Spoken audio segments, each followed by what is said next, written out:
if there is a defense of Hub Arkish, it's that to vote on MVP, there's nothing in the description or definition of your vote that says don't count whether a guy is a jerk against him. You're allowed to.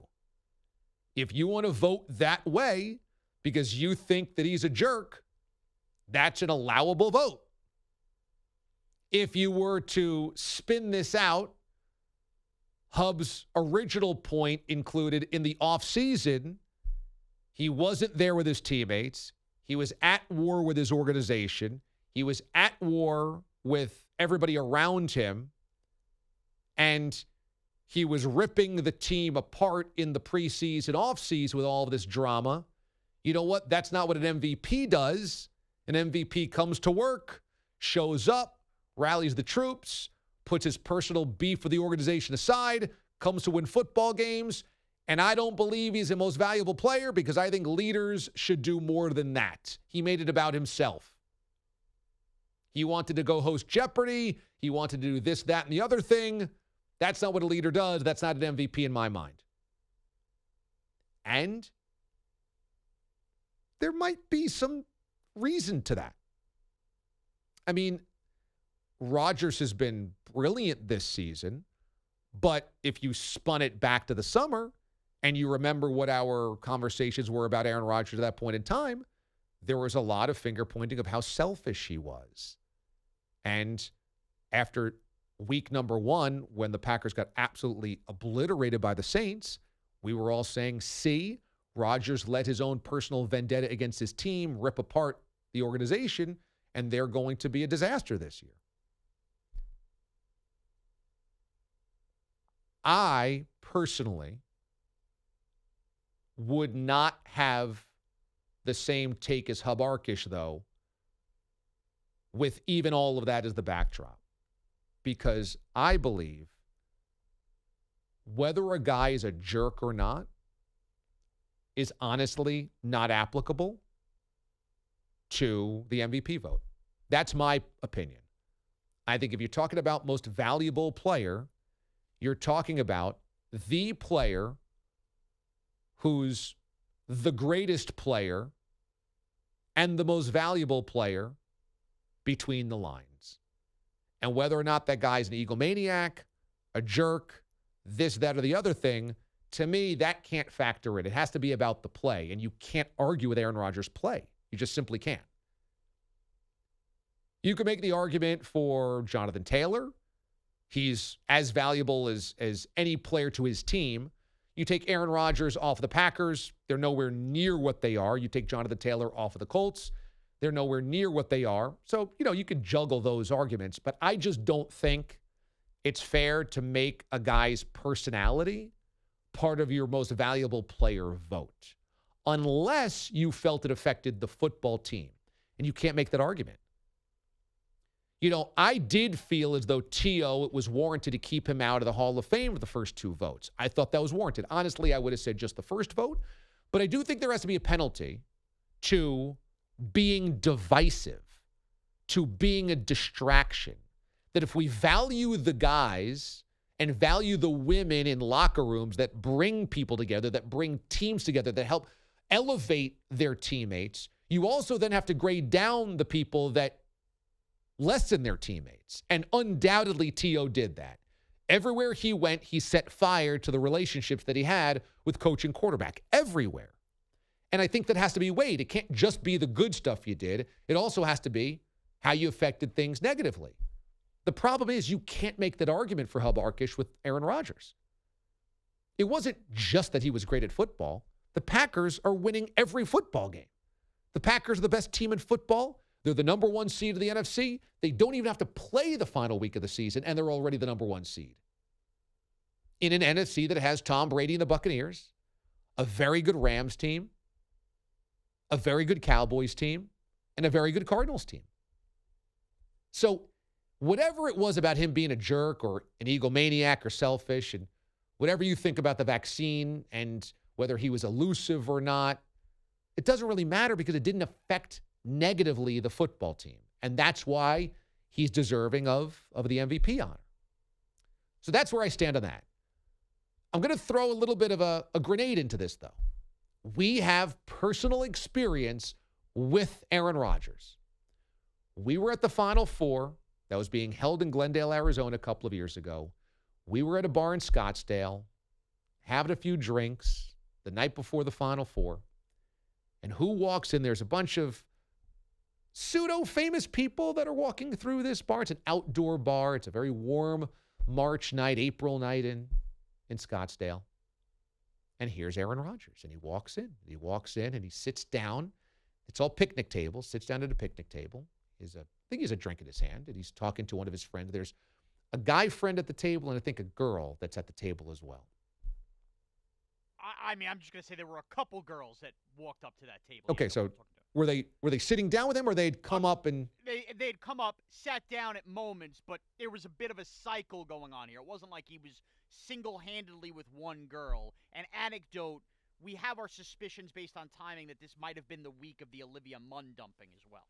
Could have been when there was a breakup happening in his life, etc. The reason this is significant is because it seemed like he was being social. He was talking to a guy friend at the table, and multiple people had come up to the table to say hello to him and meet him, and he seemed like he was being social. It's at this point in time in which Mraz had just completed the birdseed bet. This was the year the Packers beat the Giants in the wild card round of the playoffs at Lambeau after the Giants had the boat picture. And going into that game, Mraz was so confident the Giants would win. Stop me when you've heard of this before. He said, I will literally do anything. That was that winter. And we decided, okay, if the Giants lose this game, you got to go out to Central Park, cover yourself in Crisco and birdseed in nothing but a pink Speedo, and sit out in the park and let birds eat and peck the birdseed off of your flesh. Poor birds. In the middle of the winter. This happened. We caught it on video. It obviously was quite a moment in DA show history, as you might imagine. This is still available on YouTube. And so we've had a few drinks, had a few Coronas that night. And I'm like, you know what, Mraz? Because Mraz is steaming. Oh, there's Rodgers. He screwed me. Because, of course, his Packers beat the Giants that night. He screwed me. I said, you know what? You got a picture of that on your phone. Go show Aaron Rodgers that. You go tell him. Whereas, like, you think I should? And I honestly thought this. I thought there's a decent chance Aaron Rodgers, with his sense of humor, kind of a wry, sarcastic sense of humor, might find this absolutely hysterical. That he caused this big blubbering mess to be out naked in Central Park, having birds bite seeds off of him. Like, he might love that. I said, there is the chance that he hates it, but I think there's actually a decent chance he thinks this is hysterical. He made you look like an idiot. He probably loves that. So I'm like encouraging Mraz, yeah, you know what? You should go over there. Kenny Brock is there as well. Yeah, you know what? He's going to love it. Mraz goes, okay, gets up the beer courage, liquid courage, goes over, walks up to Rodgers with the screenshot of him sitting down on the grass with his huge Buddha belly protruding, wearing nothing but a pink Speedo and a gym sock stuffed into the front of this pink Speedo. He's covered in Crisco, and there's bird seeds all over him. There's like a Canadian goose walking towards him. And Mraz shows this to Aaron Rodgers. And take us through what happens after that. He looks up at the phone. He looks down at me, up back at the phone, and I'm trying to think of the amount of words. Doesn't matter. Just utters, get away from me, buddy. Just like that. Very dismissive. And the anecdote that never really gets brought up, his little henchman buddy of his gives me like the shoe hand. You know, did one of those. Buddy shooed you away. The get away from me, buddy, was the important factor there. But the dismissive, like, nobody friend just because he's friends with Aaron Rodgers gives me the hand. And I look over at you guys, and you guys have this little giggling look on your face. And there's me, tail between my legs, going, what a jerk this guy is. And the following Monday, we returned to the studios, and I put a hex on him. Now, the hex was Aaron Rodgers will never win another playoff game ever again. That quickly was broken. Well, not quickly. It was a couple Couple of 2 years. seasons, 2 seasons maybe. We moved the goalpost, though. He'll never win a Super Bowl again. But now you have put the hex on him. He will never win a Super Bowl, and that is still in play because that was 2016. So 5 years later, he still has not won a Super Bowl. He's not gone to a Super Bowl since he said, "Get away from me, buddy." You want that ring? Come apologize. So, as I said, I think Hub Arkish's argument is silly because it did not affect whatever you think of Rodgers personally. It did not affect the football, and that's what should count here. Rodgers should win the MVP. But let's take that out of it. When Hub Arkish says he's the biggest jerk in the league, he's a bad guy. Mraz, would you agree with that assessment based on your personal interaction? Well, I think there's a difference between being a bad guy and a jerk, just like I made Rob 3-2-1. I think Aaron Rodgers is an absolute jerk. So for that point, yeah, I think Hub's got a point. But not a bad guy. No, I mean, because I don't know. I mean, I'm sure he's very charitable, which would make him a good guy. But or we have no evidence he's a bad guy. That's my point. You could be an absolute jerk, but still, do good things, which would make you not a bad guy. He's a jerk. Aaron Rodgers is a bona fide jerk. In a league of guys that have been in criminal trouble, legal trouble, you can't call Aaron Rodgers a bad guy. Correct. That's where the bar is. I mean, in this league, let's face it, Henry Ruggs, bad guy. Okay? Rodgers, not. So we got to make it very clear. And Hub was too flippant to that. And Hub has apologized with his own column, but look, the ship sailed. He said it. He's a voter. It's a bad look. So that's his problem. I think that's a fair assessment. You can't call Rodgers a bad guy. That assumes that he's, way worse than just being an egomaniac or a jerk or treats people, regular people poorly. But Rodgers did say Mraz should get away from him, buddy, and it's the buddy part.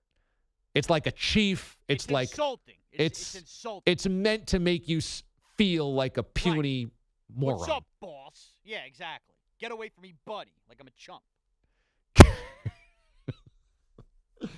I saw this story blowing up and everybody arguing over it, etc. And I just thought, only this show would actually have documented incident where we could actually go back and say, well, we do have some evidence. We do have some evidence. Just a jerk.